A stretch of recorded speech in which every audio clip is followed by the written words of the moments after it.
오늘 마태복음 5장 10절에서 12절 말씀을 통해서 영광의 면류관을 얻자라는 제목으로 하나님의 은혜를 받겠습니다. 우리 예수님께서는 공생애 시작하시기 전까지는 이제 사생애라고 하는데 그 기간까지 목수의 일을 하셨습니다. 목수의 일을 하시면서 이 생업에 하셨는데, 목수의 일을 하실 때 이 공생애 전에는 어느 누구도 예수님을 핍박했다는 소리가 없습니다. 예수님께서 공생애를 시작하시면서 유대인들의 핍박을 받았습니다. 그 유대인들의 핍박을 받고 그들의 그러한 모함, 그리고 그들의 이 정말 공격, 이런 것을 받으면서 끊임없이 사탄의 그러한 시험에 놓여 있었습니다. 특별히 예수님께서 이제 공생에 들어가시면서 이 시작점은 이 마태복음 3장에 세례받는 장면이죠. 이 세례받는 장면에서 예수님께서 이 요한에게 세례를 받으러 나가실 때 세례 요한이 주여 제가 당신에게 받아야 하지 않습니까? 그럴 때 예수님께서 이렇게 하여 우리가 하나님의 모든 의를 이루는 것이 합당하다, 이렇게 마태복음 3장 15절에 말씀하셨습니다. 그래서 세례를 받고 이제 그 뒤에 마태복음 4장에 보면 마귀의 시험을 받죠. 근데 성령에 이끌려 광야에 갔을 때 이제 마귀의 시험을 받습니다. 세 가지 시험을 받죠. 그래서 40일 동안 줄이신 예수님에게 마귀가 나타나서 돌덩어리를 떡덩이가 되게 하라는 그러한 시험을 첫 번째 받습니다. 그랬을 때 예수님이 사람이 떡으로만 살 것이 아니요 하나님의 입에서 나오는 모든 말씀으로 살 것이니라, 이렇게 사람이 하나님의 말씀으로 산다고 물리치셨습니다. 두 번째로는 이제 높은 성전 꼭대기에 올라가서 뛰어내려 보라고 그렇게 말하죠. 그리고 거기서 뛰어내리면 저가 그 사자들을 명하여서 그 돌이 발에 부딪히지 않게 하리라, 이렇게 유혹합니다. 예수님께서 그 높은 꼭대기에서 뛰어내리셔서 다치지 않는 것으로 하나님의 아들을 증명하시는 것도 아니고, 또한 그렇게 함으로써 어느 누구도 할 수 없는 것을 예수님만이 하실 수 있다는 것을 보여주어서 그것으로 믿게 하는 것도 아닌 것입니다. 그러니까 주 너의 하나님을 시험치 말라고, 다만 그를 섬기라고 그렇게 물리치죠. 그리고 높은 꼭대기에 올라가서 이제 천하 만국을 보여주면서 내게 한 번만 절해라, 그러면 이것을 내게 주리라, 그렇게 천하 만국을 가지고 유혹을 합니다. 그럴 때 하나님께만 경배하라, 다만 그를 섬기라, 이렇게 하신 말씀으로 예수님께서 물리치십니다. 이 세 가지 시험은 사람에게 주는 가장 그럴듯한 유혹입니다. 먹고 사는 문제라든가 인기, 영웅의 심리 문제, 그리고 부귀영화 꿈꾸는 그러한 소원, 이런 것을 다 욕구를 채워주는 그럴듯한 유혹이었습니다. 근데 예수님께서는 기록된 바 하나님의 말씀으로 그 모든 사단의 유혹을 물리칩니다. 그리고 마태복음 4장 17절에 드디어 회개하라, 천국이 가까워졌느니라, 이렇게 천국 복음을 전파하기 시작합니다. 예수님께서 천국 복음을 전파하시면서 병든 사람을 고쳐주시고, 또한 귀신 들린 자의 그 귀신을 쫓아주셔서 성한 영혼이 되게 하시고, 그리고 제자들을 불러주셔서 가르쳐주시고, 그렇게 전도, 치유, 귀신 쫓기, 이런 일들을 하면서 천국 복음을 전파하시며 메시아의 사역을 하십니다. 이렇게 중요한 일, 영혼을 살리고 생명을 살리는 중요한 일을 할 때, 하나님의 나라를 위해서 일할 때에 이제 예수님에게 핍박이 따르기 시작했습니다. 특별히 눈으로 볼 때는 유대인들이 그렇게 핍박을 하였습니다. 유대인들이 쫓아다니면서 어떻게 하든지 험집 내려고 틈을 보면서 예수님이 뭘 하시나, 예수님이 뭘 어떻게 하시나, 그런 걸 보면서 안식일에 병을 고치면 안식일을 범하였다고 그렇게 음모하고, 또 정말 이 질병을 고쳐주시고 세리와 장기와 그들과 함께 같이 있으면 세리와 죄인의 친구로다 그러면서 비난하고 그렇습니다. 그러면서 자기들도 믿지 않으며 이 다른 사람들이 믿을까봐 그렇게 방해하는 일들을 하였습니다. 그리고 예수님께 극기하는 신성모독이라는 죄명을 뒤집어 씌워서 이 십자가에서 못 박아 죽게 하시는 그런 이 악한 일에 도모한 자들입니다. 근데 예수님께서는 그 유대인의 핍박, 사단의 그러한 끊임없는 음모에도 정말 조금도 유동하지 않았던 것입니다. 이 사단의 전략도 예수님의 이 공생의 사역 속에서 하나님의 뜻을 이루기 위해 순종하며 나아가는 그 믿음의 길에는 속수무책이었던 것입니다. 이렇게 예수님께서 공생에 시작할 때 여러 가지 고난이 따랐고 또한 핍박이 따랐고 음모와 모함 이런 것들로 예수님이 괴로운 그러한 삶을 사셨지만 예수님은 그런 것에 아랑곳하지 않았습니다. 오히려 그것이 당연하다고 생각을 했습니다. 왜냐? 이게 그들이 알지 못하고 하는 것이고 또한 사탄이 그들을 부추겨서 하는 일이기 때문에 예수님의 오신 목적은 죽으러 오신 것입니다. 그리고 인류를 죽어서 구원하시려고 오신 것이기 때문에 예수님은 그 예수님의 하시는 일들만 묵묵히 하신 것입니다. 그리고 예수님이 죽으심으로 이 죄값을 치러주셨고 다시 살아나심으로 죄가 없으심을 입증하셨고 부활에 있음을 입증해 주셨습니다. 자, 오늘 우리들에게도 그렇습니다.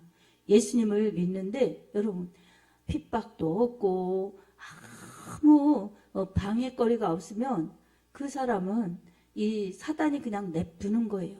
내비두는 거예요. 그래서 어차피 내 수중에 있으니 뭐 핍박할 이유가 없다 생각하고 그냥 놔두는 겁니다. 근데 이제 예수님을 믿으면서 기도 생활하고 말씀대로 살려고 하고 특별히 또 말씀을 전하려고 하면 이제 사단이 비상이 걸린 겁니다. 그래서 어떻게든지 그 믿음을 억눌러 놓아서 방해해서 포기하게 만들려고 그럽니다. 그래서 기도하면 능력 받으니까 기도 못하게 하고 전도하면 영혼 구원 받으니까 전도하지 못하게 하고 그렇게 방해하는 것입니다. 예수님이 이걸 미리 아셨어요. 미리 아시고 뭐라고 하셨습니까? 나로 인하여 너희를 욕하고 핍박할 때 기뻐하고 즐거워하라. 하늘에서 너희 상이 크니라. 너희 이전에 있던 선지자들도 이와 같이 핍박받았느니라. 이렇게 말씀하고 있습니다. 여러분 예수님이 오시기 이전에 선지자들도 다 핍박을 받았습니다. 하나님의 말씀을 그 선지자들의 입에 넣어서 그들이 돌아다니면서 외치는 말이 곧 하나님의 말씀이고 그 말씀을 기록한 것이 성경입니다. 그래서 예레미야가 그랬고 이사야가 그랬고 다니엘, 호세아, 미가, 나움, 하박국, 말라기 다 그런 사람들이 핍박받으면서 하나님의 말씀을 전해내었습니다. 이렇게 전해낼 때 우리 하나님께서 그 말씀이 사람의 영혼 속에 들어가서 영혼을 살리고 영혼 속에 들어가서 영혼을 바른 길로 인도하고 그러는 하나님의 말씀이 하나님의 인도하심이 되게 하셨습니다.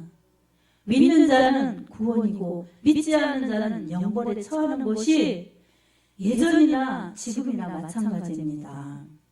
오늘날은 기록된 성경의 말씀을 통해서 교과서를 주셨죠. 그리고 설교를 통해서 또 그 말씀을 풀어주시는 말씀을 듣게 하시죠. 그리고 읽은 말씀, 들은 말씀을 마음에 새겨서 그 말씀이 내 마음속에서 생각나게 해주셔서 그 말씀이 나를 인도하시는 레바의 말씀으로 그렇게 진리의 길로 인도하고 계시다는 것을 우리가 깨달아야 합니다. 사랑하는 여러분, 우리가 예수님을 그냥 믿기 시작할 때 그때는 별 시험도 없습니다.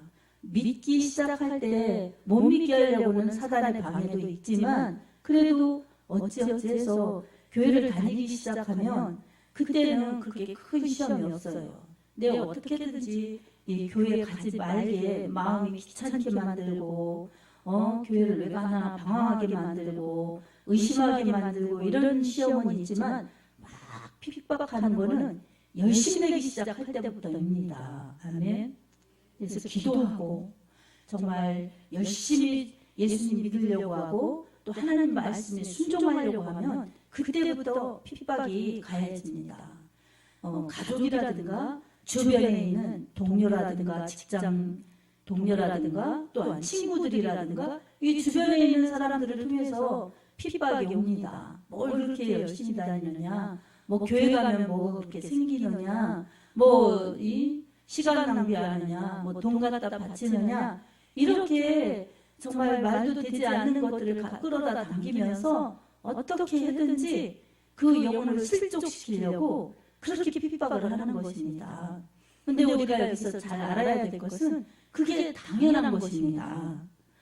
왜 나한테 이렇게 핍박이 오나, 왜 이렇게 나는 힘든가, 이럴 것이 아니라 기뻐하고 즐거워하라는 것입니다. 거기에 상이 크다는 것입니다. 아멘.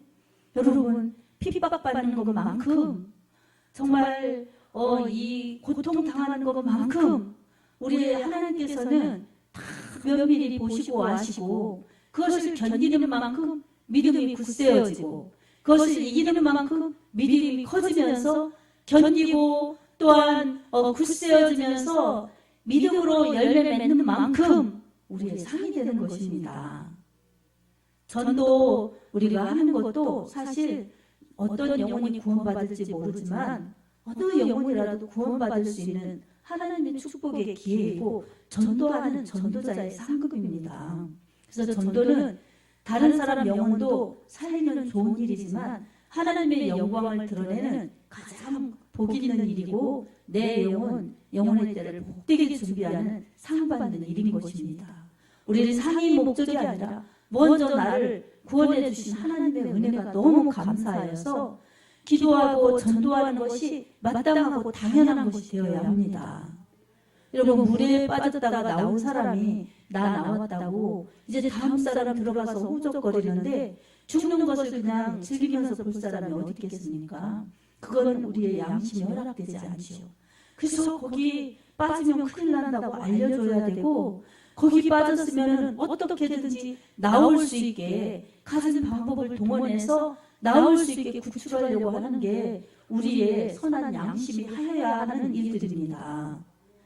이런 것도 그럴진데 저 사람이 예수님 믿지 않으면 죽고 지옥으로 가고 멸망으로 영원히 고통받는데 그곳에서 정말 그게 안 믿는 자의 당연한 일이지 하면서 우리가 피해간다면 우리는 정말 내가 구원받았으니 나는 이것으로 감사하다. 나만 살면 된다. 이런 이기적인 마음이기 때문에 영혼에 대한 안타까움, 영혼에 대한 그 건지고 싶어 하시는 하나님의 심정과 무관한 그런 신앙생활을 하는 것입니다.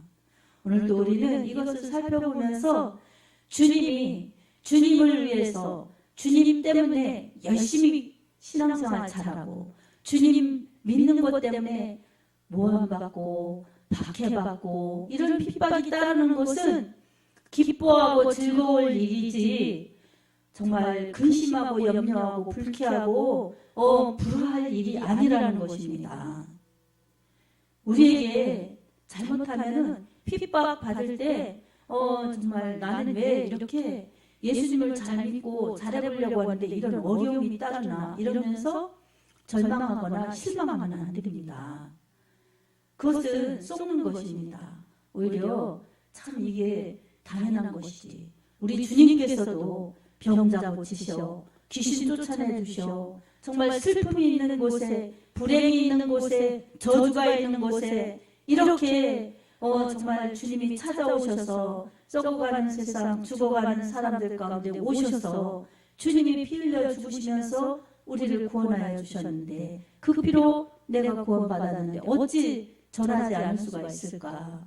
그리고 주님도 핍박을 받으셨는데 내가 어떻게 영광을 얻으리요? 주님이 핍박받으신 것이니 나도 핍박받는 것이 주님 따라가는 제자의 삶이다. 이렇게 믿음으로 인식해야 됩니다. 우리 주님이 십자가 지실 때까지 그렇게 고난 받으시고 멸시 받으시고 그리고 배신 당하셔서 결국에는 은 30에 이 가룟 유다 이 제자에게 팔려서 결국에는 주님이 로마 병정에 찌르는 창에 찔림 받으시고 이 정말 십자가에 매달리는데 못 박힘에 못 박히시고 그러면서 예수님께서 이 피를 다 쏟으시고 물을 다 쏟으셔서 우리에게 구원을 이루어 주셨습니다. 예수님은 그렇게 십자가에서 다 이루었다 이 말씀 한마디 하시고 돌아가셨습니다. 이 말씀하시고 돌아가셨는데 정말 그것이 끝이 아니었습니다. 물론 십자가에서 7가지 말씀을 하신 것이 있습니다. 가상 실언이라고 해서 이제 요한에게 내 어머니니라 그리고 정말 이 요한에게 마리아를 맡기시고 이런 7가지 대화 내용이 있습니다. 그런데 마지막으로 다 이루었다 이 말씀을 하시고 운명하셨죠. 그리고 나서 예수님께서는 3일 동안 무덤에 계셨습니다. 진짜 죽으셔서 나오지 못하시고 무덤에 계셨습니다. 그러나 3일 뒤에 예수님의 무덤은 빈 무덤이었어요. 아멘. 왜 그렇습니까? 예수님이 죽은 자 가운데서 다시 살아나셨기 때문입니다. 하나님께서 죽은 자 가운데서 예수님을 다시 일으켜 주셨습니다. 할렐루야. 이것이 예수님의 부활 사건이요. 이제 예수님을 믿는 자들에게 또 정말 첫 열매이신 예수님이 그렇게 살아나셨으니 다음 예수님을 믿는 자들이 다 예수님처럼 부활한다는 것을 이 부활의 사건을 통해서 우리에게 입증해 주신 것입니다. 예수님이 3일 동안 그 적막한 무덤 속에 계셔야 했듯이 고난받고 고통받고 그렇게 박해받는 이들에게도 아무 힘이 없는 것처럼 기다려야 되는 때도 있습니다. 핍박도 있지만 무덤에 들어가는 것처럼 그렇게 더 인내해야 될 때도 있습니다. 그러나 고난 뒤에 예수님의 부활이 있고 고난 뒤에 예수님의 영광이 있었습니다. 그러니 우리도 예수님을 믿으면서 주님 때문에 겪는 고난, 고초, 박해 이런 것들은 우리가 주님 따라가는 사람들로 달게 받아야 합니다. 주님의 제자 되는 길입니다. 아멘. 그리고 의를 위해서 박해를 받는 자는 복이 있나니 천국이 그들의 것이며 10절에 그렇게 말씀하셨죠. 하나님 나라 예수 그리스도 때문에 박해를 받는 자들은 복이 있나니 천국이 그들의 것이라는 것입니다. 그러니까 하나님 나라 때문에 주님 때문에 박해받는 자들은 천국 가는 사람들입니다. 천국을 받은 사람들입니다. 그러니 이 박해와 이런 핍박 앞에 우리가 무서워하거나 두려워하거나 무너질 수 없는 것입니다. 아멘. 자, 핍박은 견디면 믿음이 좋아지는 것이고 또한 핍박을 견디면 상이 있는 것입니다. 우리는 이 진리의 믿음을 가지고 주님 말씀을 확실히 믿고 주님 따라가는 것이 주님의 제자요 하나님의 자녀들이요 승리자들이 되는 것입니다. 사랑하는 성도 여러분, 우리 주님은 의로우신 분입니다. 아멘. 우리는 의롭지 않아요. 불의한 자들이에요. 근데 의로우신 주님께서 이 땅에 오셔서 불의한 자들, 불법을 저지른 자들, 결국은 율법의 정죄를 받아 죽음으로 멸망으로 갈 자들을 위해서 예수님께서 직접 그렇게 정죄 받으시고 율법의 정죄를 받아서 그렇게 죄인은 아니지만 죄인이 되어 주셔서 죽으셨습니다. 그리고 부활하셨습니다. 그래서 불의한 세상 가운데 하나님의 의인 예수님께서 우리를 살리시려고 그렇게 하나님의 의를 이루시느라고 죄값을 지불하셨고 그리고 우리를 살리는 길을 열어주셨습니다. 의로우신 예수님 믿고 의로우신 예수님이 흘리신 보혈을 믿으면 우리는 죄 용서받고 하나님의 자녀가 되어서 하나님을 아버지라 부를 수 있는 그러한 은혜 받은 자들, 의로운 자들처럼 여김받은 자들이 된 것입니다. 그래서 로마서 1장 17절에도 오직 의인은 믿음으로 말미암아 살리라 함과 같으니라. 이 하박국서의 말씀처럼 이 로마서의 말씀도 의인은 믿음으로 산다는 것입니다. 오직 의인은 믿음으로 살리라. 그 믿는 자에게는 불의를 없애주시고 죄를 없애주셔서 의롭다 여겨주셔서 하나님의 은혜로 된 것으로 예수님의 피값으로 된 것으로 의로운 자들이 되어서 하나님께 나아가게 되셨고 또 하나님의 은혜를 입게 되었고 그 하나님의 은혜로 살게 된 것입니다. 그러니 이 하나님이 의인을 위해서 박해를 받는 자는 복이 있나니 천국이 그들의 것이니라. 예수님을 통해서 말씀 주신 말씀처럼 우리는 하나님의 나라 때문에 예수 그리스도 때문에 받는 고난, 박해 이것은 당연한 것이고 천국도 당연한 것입니다. 박해받는 것이 부끄러운 것이 아니라 당연한 것이요 천국도 당연한 것입니다. 예수님의 피값 때문에 천국은 우리에게 주신 하나님의 기업이요 축복입니다. 그리고 예수님이 의를 이루셨기 때문에 불의한 의를 예수님께 붙어 있으면 의로운 자라 여김받아서 하나님 나라에 들어갈 수 있게 하신 것입니다. 근데 우리가 중요히 알 것은 주님을 믿는 것 때문에 주님 나라 때문에 핍박받고 미움받고 이런 것들은 참 영광이 되는 것입니다. 영광이 되는 것인데 우리가 잘못해서 그런 것들은 영광이 될 수가 없습니다. 베드로전서 3장 17절에도 선을 행하는 고난 이것은 주님을 믿는 성도들에게는 축복입니다. 우리 같이 읽어봅니다. 선을 행함으로 고난받는 것이 하나님의 뜻일진데 악을 행함으로 고난받는 것보다 나으니라. 아멘. 선을 행하는 것을 통해서 고난받는 것이 하나님의 뜻이라는 것입니다. 근데 악을 행하면서 고난받는 것보다 이게 훨씬 더 낫다는 것입니다. 아멘. 그리고 베드로전서 4장 12절에서 14절까지 똑같습니다. 예수님 시대에 박해받는 것이 상인 것처럼 지금도 마찬가지입니다. 예수님 다음 시대에도 지금 이제 사도들이 활동하는 그 시대에도 고난은 여지없이 찾아왔습니다. 이상히 여기지 말라는 것입니다. 우리 한번 읽어보겠습니다. 사랑하는 자들아 너희를 연단하려고 오는 불시험을 이상한 일 당하는 것 같이 이상히 여기지 말고 오히려 너희가 그리스도의 고난에 참여하는 것으로 즐거워하라. 이는 그의 영광을 나타냈을 때에 너희로 즐거워하고 기뻐하게 하려 함이라. 아멘. 또 14절 있습니다. 너희가 그리스도의 이름으로 치욕을 당하면 복이 있는 자로다. 영광의 영 곧 하나님의 영이 너희 위에 계시니라. 아멘. 여러분 박해뿐만 아니라 치욕 아주 수치스럽고 욕스러운 그런 모습을 그런 일들을 겪을 때도 기뻐하라는 것입니다. 왜냐하면 하나님의 영이 우리 위에 계시다는 겁니다. 아멘. 그러니까 박해받을 때 치욕받을 때 우리가 제대로 된 믿음으로 나아갈 때 그런 일을 겪을 때 우리만 겪는 것이 아니라 하나님의 성령께서 우리와 함께 하십니다. 세상 끝날까지 너희와 항상 함께 있으리라 하시니라. 이 말씀 주신 우리 예수님의 말씀처럼 예수님께서 성령으로 항상 우리와 함께 하십니다. 그래서 우리가 잘 믿도록 하시고 또한 주님의 사명을 잘 전해낼 수 있도록 하십니다. 그래서 우리는 시험이 올 때, 박해가 오고 핍박이 올 때 이상한 것이 아니라 우리가 깨달아야 합니다. 아, 내가 예수님을 제대로 믿기 시작했구나.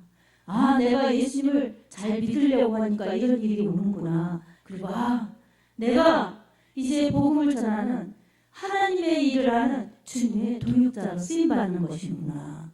이러면서 우리가 기뻐하라는 것입니다. 아멘.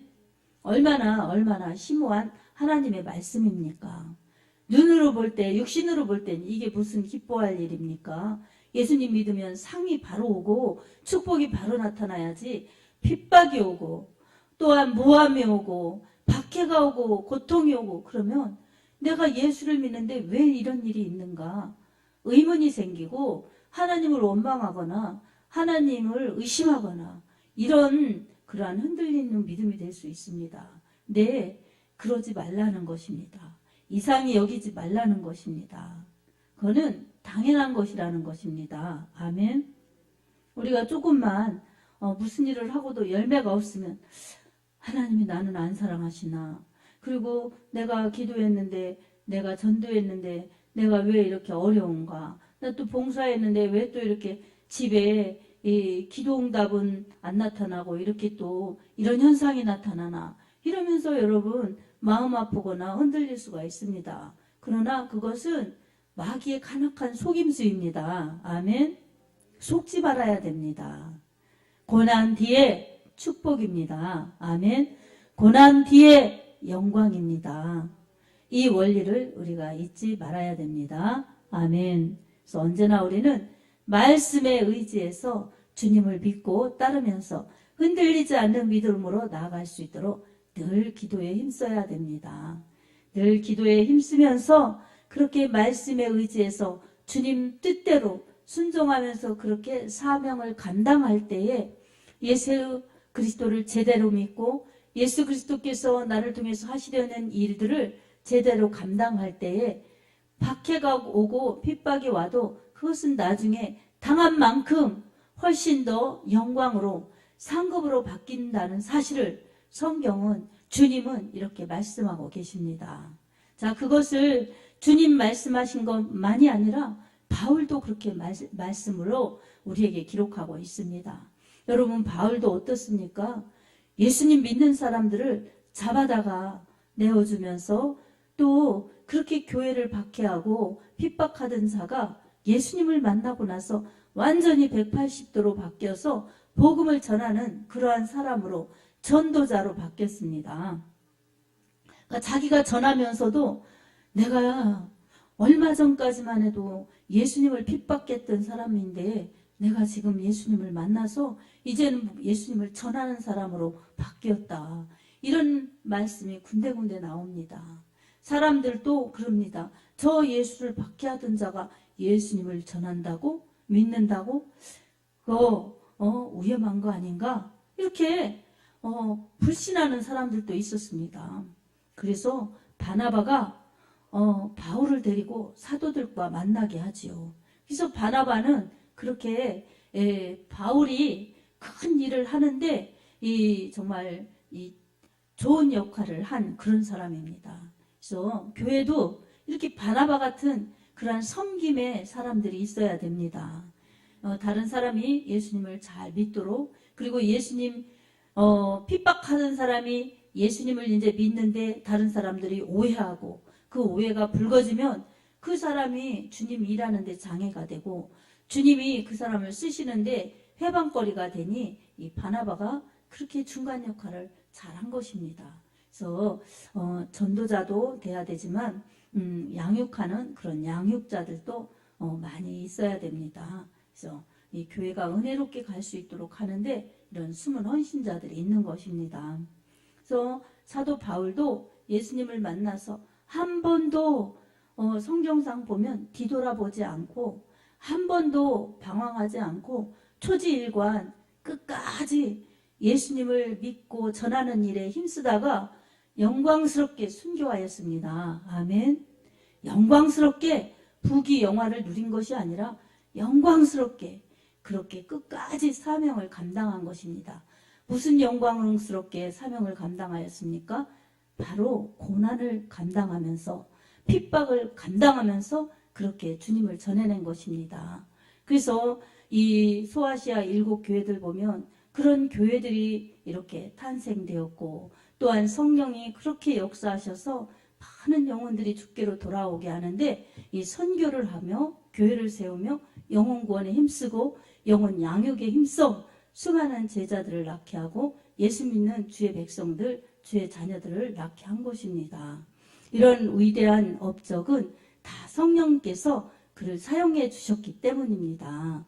그리고 그도 자기가 받은 은혜, 자기가 받은 그 구원의 은혜에 감사하여서 나의 모든 나된 것은 하나님의 은혜라고 고백하면서 달려갈 길을 다 마치기까지 믿음을 지켜 충성한 것입니다. 이것이 이제 바울의 생애 사역을 마치고 이제 마지막으로 이 세상에 있을 때 마지막으로 남긴 편지가 디모데후서입니다. 그 중에 디모데후서에 이 4장 6절에서 8절에 이런 말씀이 기록되어 있습니다. 네, 한번 읽어보겠습니다. 내가 이것으로 형제를 깨우치면 그리스도 예수의 좋은 일꾼이 되어 믿음의 말씀과 내가 따르는 좋은 교훈으로 양육받으리라. 망령되고 허탄한 신화를 버리고 경건에 이르도록 내 자신을 연단하라. 육체의 연단은 약간의 유익이 있으나 경건은 범사에 유익하니 금생과 내생의 약속이 있느니라. 아멘. 이 말씀도 있지만 디모데후서 4장 6절에서 8절을 보겠습니다.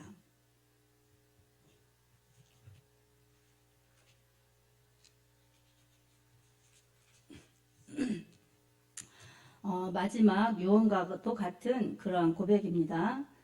제가 읽어드리겠습니다. 전제와 같이 내가 벌써 부어지고 나의 떠날 시각이 가까워졌도다.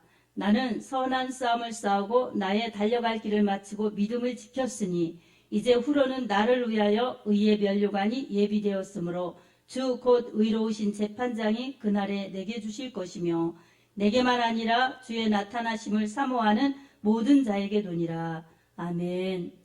이렇게 마지막 사명을 다 감당하면서 자기가 이제 곧 떠날 날이 가까워졌구나, 죽음이 임박해졌구나, 그것을 알고 디모데에게 전도인의 일을 열심히 하라. 그리고 달려갈 길을 다 마치기까지 나는 믿음을 지켰다. 이제는 후로는 내게 이 의의 면류관이 예비되어 있다. 나뿐만이 아니라 주의 나타나심을 사모하는 모든 자에게도다. 이렇게 말씀하고 있습니다.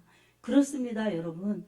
이 말씀처럼 우리는 주님이 주신 구원의 은혜에 감사해서 주님의 은혜에 감사하며 예배드리고 또 주님의 은혜에 감사하여서 나가서 전도인의 일을 하면서 주님이 오심을 우리는 늘 깨어 기도해야 하고 기다려야 됩니다. 아멘. 주의 나타나심을 사모하는 자들에게 핍박이 있어도 박해가 있어도 신랑을 기다리는 신부처럼 이렇게 주님을 고대할 수가 있습니다. 그런 자들에게 의의 면류관이 예비되어 있다는 것입니다. 의의 면류관, 영광의 면류관은 이긴 자들에게 주시는 하나님의 축복입니다. 아멘.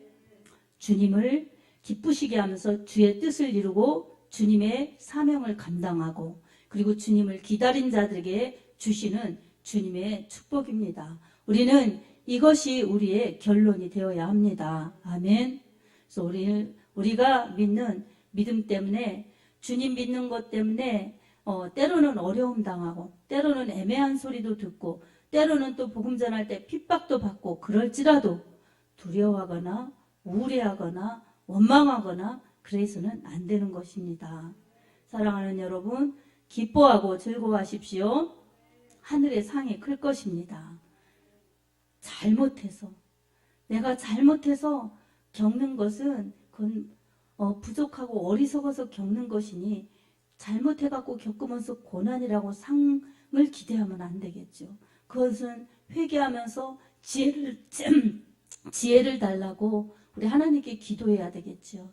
그런데 잘 믿고 잘 충성하고 사명을 감당하고 그럴 때 오는 핍박과 어려움은 이처럼 뒤에는 영광이고 상이고 면류관이라는 것을 기억하면서 우리는 믿음이 흔들리지 말고 끝까지 잘 달려가야 될 줄로 믿습니다. 주님이 그렇게 달려가는 믿음 가운데 역사하실 것입니다. 능력으로 함께 하실 것입니다. 정말 죽도록 충성하라. 그리하면 내가 생명의 면류관을 내게 주리라.